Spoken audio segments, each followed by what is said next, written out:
GO number 107 dated 19/7/2023 July 19 2023 GO number 107. దీనిలో చాలా స్పష్టంగా the government after careful examination of the matter have accepted the resolution passed by the APMERC board to categorize the seats in government medical colleges from the academic year 23-24 as follows. 15% of total seats in every government medical college shall be allocated to all India quota.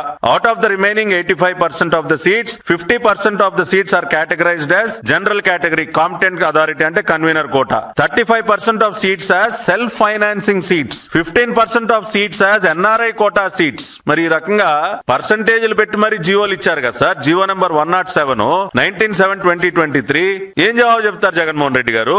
GO number 108 dated మళ్ళీ 19/7/2023 ఏదైతే మరి పర్సంటేజ్లు fix చేశారో వాటికి సంబంధించి ఫీజులు convener quota ఇందాక నేను చెప్పినట్టు 50% సీట్స్ ఏవైతే ఉన్నాయో అవి సంవత్సరానికి 15,000 రూపాయల ఫీజు. అదే సెల్ఫ్ ఫైనాన్సింగ్ మోడల్ అని తీసుకొచ్చారు చూసారండి, కాంపిటెంట్ అథారిటీ అంటే మేనేజ్మెంట్ కోటా, దానికి సంవత్సరానికి 12 లక్షలండి. అదే విధంగా NRI కేటగిరీ సంవత్సరానికి 20 లక్షలు. ఈ ఫీజులు ఎవరు నిర్ధారించారు సార్? అసలు వాళ్ళు ఏమి ఎరగనట్టు చాలా అమాయకంగా మాట్లాడుతా ఉన్నారు జగన్మోహన్ రెడ్డి గారు.